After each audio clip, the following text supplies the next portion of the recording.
Hola, bienvenidos, soy Carolina y en esta serie de videos la respuesta la pones tú.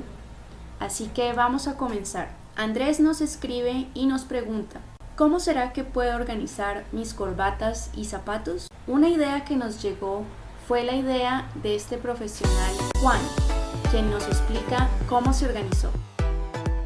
Hola, hoy voy a compartir con ustedes dos tips para la habitación de un ejecutivo joven. Cómo organizar las corbatas y los zapatos.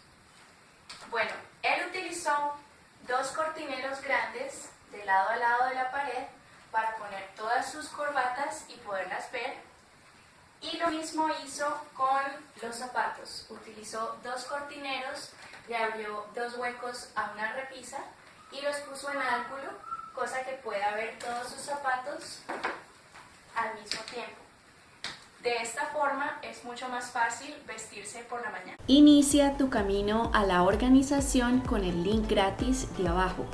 Y si no lo has hecho aún, suscríbete al canal. Los palos de madera los puedes encontrar en Home Center o en Home Depot, en el área de cortinas. Los hay en varios colores y con los soportes del mismo color para que se vean elegantes. Mide bien tu espacio antes de ir por si necesitas que los recorten un poco. Ellos lo pueden recortar en la mayoría de sus almacenes y dejarlos a la medida que los necesites.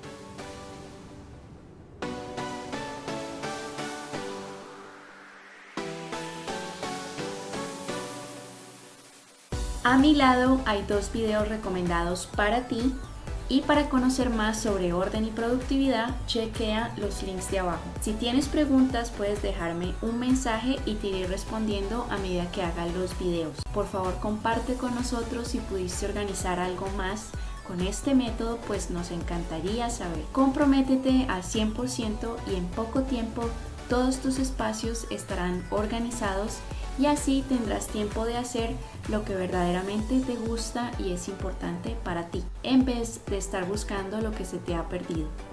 Nos vemos en un próximo video.